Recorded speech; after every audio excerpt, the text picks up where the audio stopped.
Hi there. It's been about a week since Jordan Peterson and Jonathan Pageau spoke, so I hope this isn't too late, although I imagine it's not, because something this good will create a static pattern of value in this corner.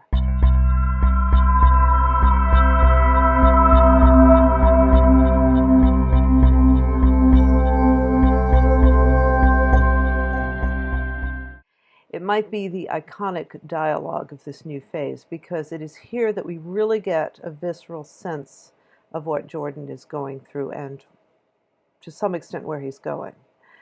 Pageau is at his usual level of brilliance. I just love to hear Jonathan talk. I love his approach to, let's say, reality.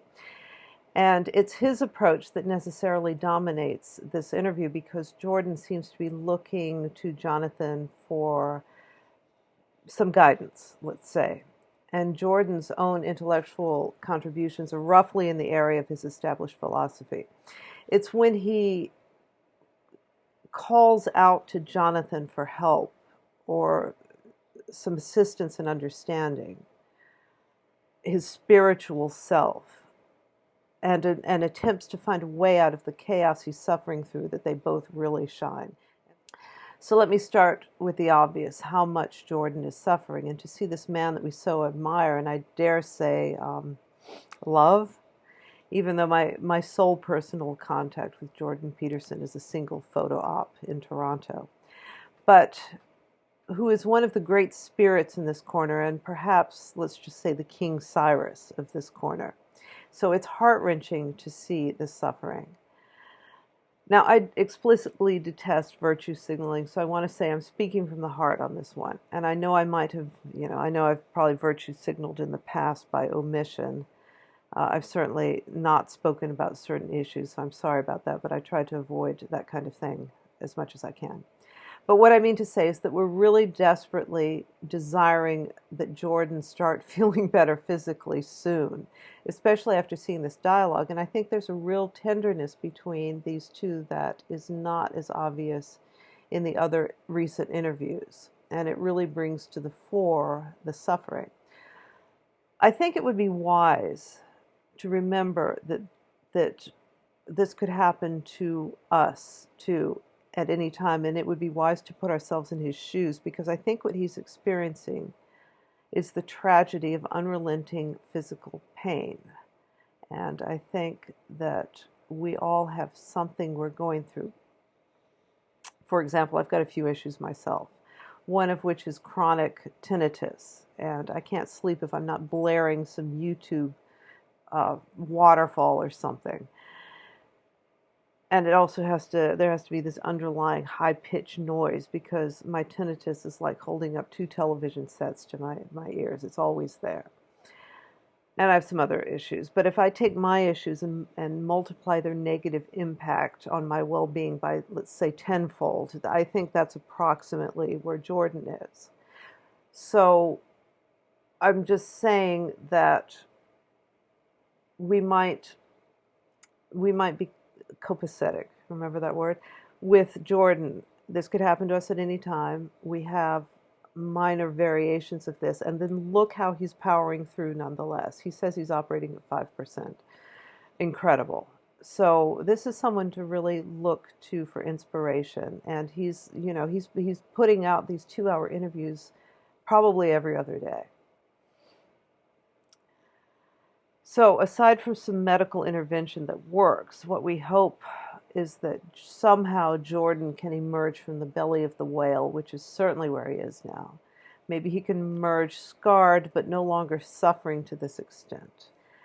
And I think when a Christian sees the most palpable of images of the crucifixion, say, pick a German one, they're really good, or of Saint Sebastian, one thinks of what we're witnessing with Jordan. And these Christian images are meant to show us, on a low level, the inevitability of suffering and perhaps a way through on a higher level. What Jonathan implies in this interview is the descent into hell may yield something positive that is still so far in the darkness that Jordan doesn't have any notion of it yet, and that there is no promise of it as yet. St. John of the Cross was imprisoned in cold, dark isolation. before he was visited by grace, which allowed him to transcend hideous, unredeemable physical circumstances. And we pray for this grace for Jordan.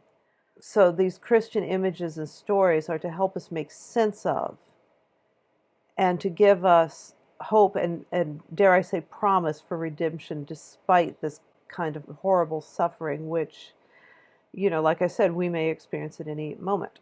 So now I'd like to segue into some commentary, and I'm going to begin with two short clips that really spoke to me, obviously in Petersian terms. And so let's say that your faith is that you decide to make the notion that reality is good the cornerstone of your faith. It's something that you believe, or is it something that you courageously assume? And is there a difference between that and belief? And if you courageously assume that the world is good, that reality is good, then the touching of the narrative and the objective in this manner that's demonstrated by Christ, that becomes necessary. Is that the idea?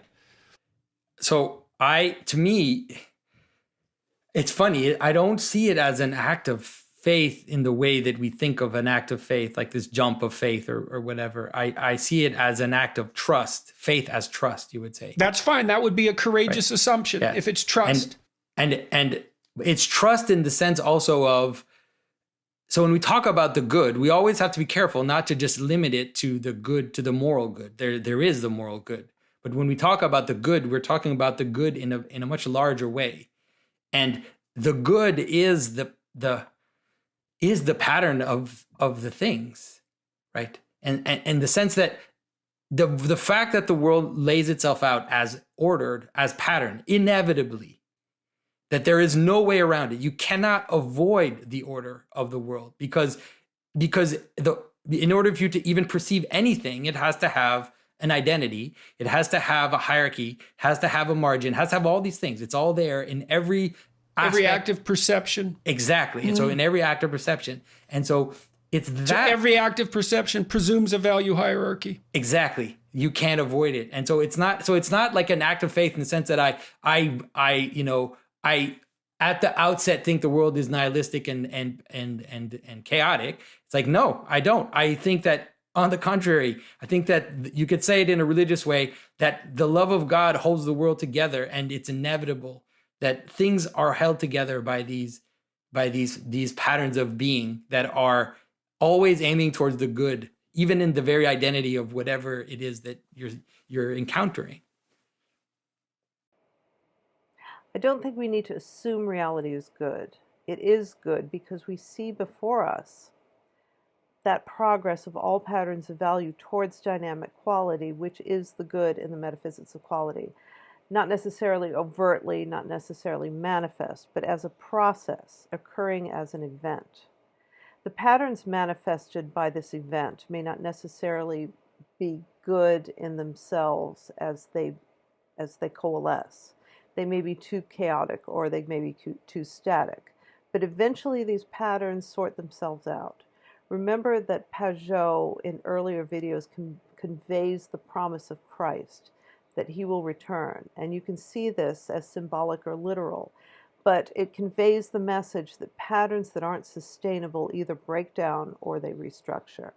Now notice what Jonathan says here about the good. He's making a distinction of what is manifest good, as in preordained list of good things, or the moral good, and is actually talking about the good, which is an embodied sense that we all and all other entities in the universe have of, dare I say it, quality. There is a structure to how the universe lays itself out, Jonathan says, and there's a difference in the quality of Jonathan's and of Petersen's in degree, but not in kind. The good, both Pageau and Peterson are speaking of, is the same good. Peterson's quality is an omnipresent force.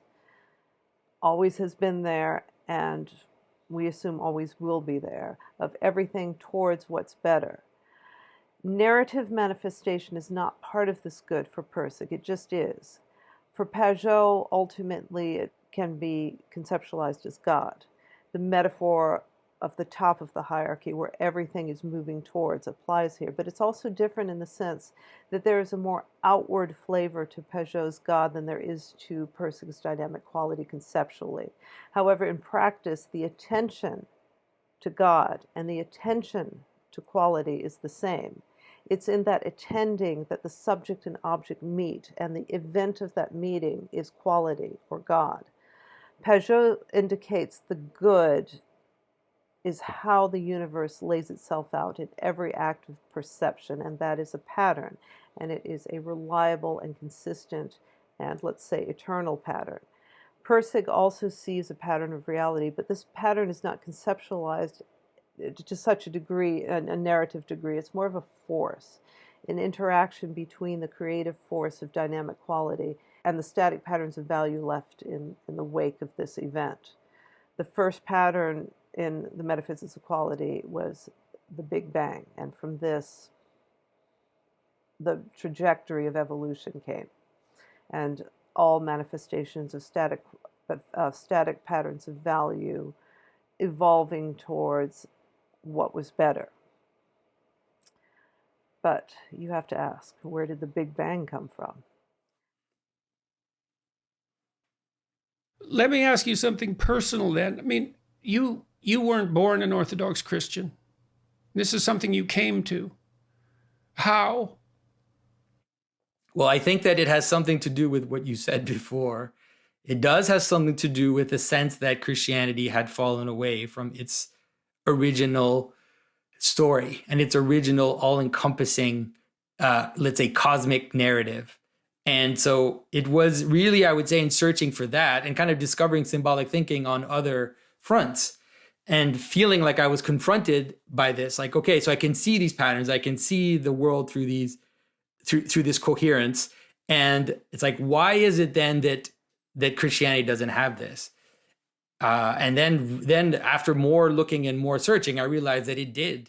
That not only it did, but that some of the most, powerful early saints talked about the world exactly this way, and so when I discovered that, then I looked around and I saw, for example, that iconography, that the relationship between icons and architecture and liturgy and all of this was like this amazing giant pattern, which was reinforcing, manifesting, making you participate in the way the world actually existed.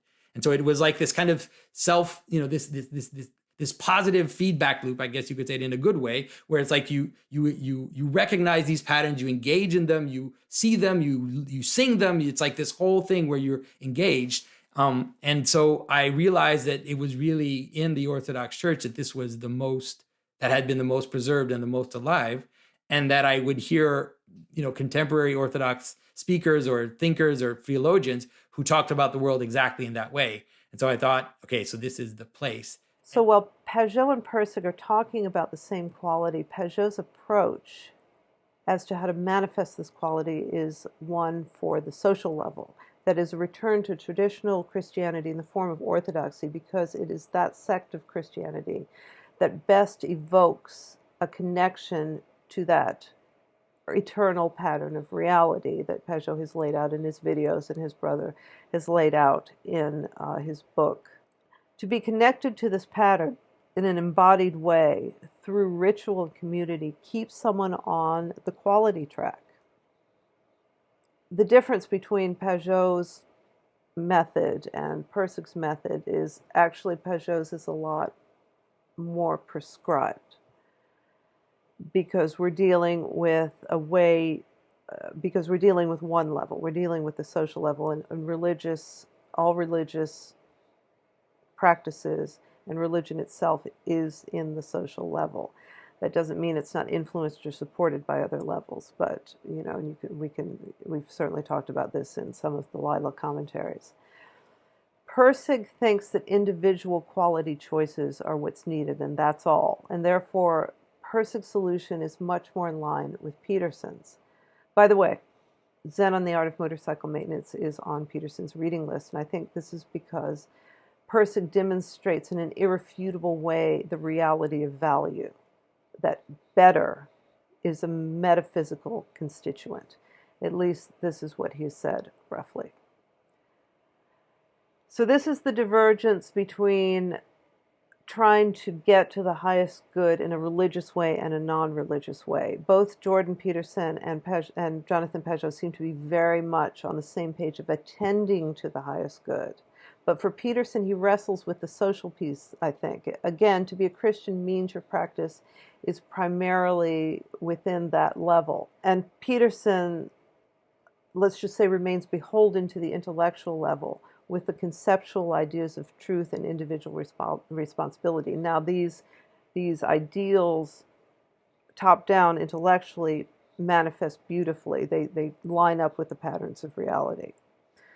Pirsig's method of an individual making quality decisions is to align oneself with quality, which is done by attending to the highest good, to be open to perceiving quality as it hits you pre-intellectually, and it will, if you let it. Made manifest, that means not getting trapped or waylaid by things like ego or preconceived notions, but in the stance of peace of mind, being aware of quality, and to strive towards it in every endeavor.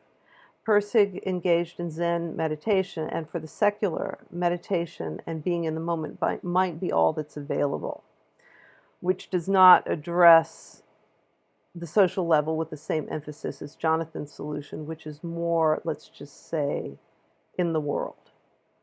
Is one better than the other? That is really going to depend on what you see as quality. I see a lot of value in Jonathan's solution, but I, like Jordan, find the idea of more than casually attending church, really becoming a true member of the church, does not appeal to me. Probably because I remain in the intellectual level too much myself. Yet I find it hard to deny the existence of God. Socially, a belief in God was given to me by my parents, so I've always had a sensibility of it.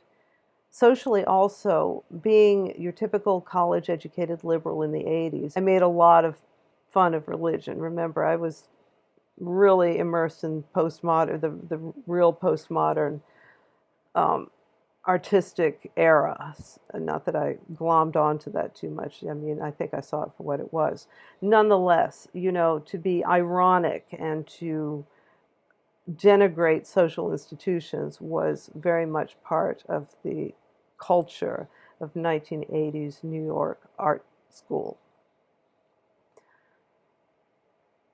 So I have two significant patterns in my nature, and the God one ended up being stronger. And a few years ago, I really started to gravitate towards rekindling a belief in God, but not really knowing how. And it's ultimately Pirsig who showed me how. And this may distress some Pirsig followers, but don't let it, because how quality manifests is not going to be the same for all of us. I can't make sense of God in any other way than this. And I'm going to be repeating myself. God ingrains in the universe dynamic quality. This is the gift he gives us. It is this that drives us toward the good. And since we are finite beings, the infinite is not available to us in any other way but through faith. We will never experience it. Science may promise that one day we will be able to, but that doesn't make any sense. It is the infinite that is God, in my estimation, and that we are embedded in this infinite, and that this is the chosen force of our universe, quality. So in any moment, we turn our attention to the good, to quality, to truth. That's something that Peterson and Pageau share, and I certainly agree. So I'm definitely going to comment on a few more clips from this great interview, or this great dialogue, let's say.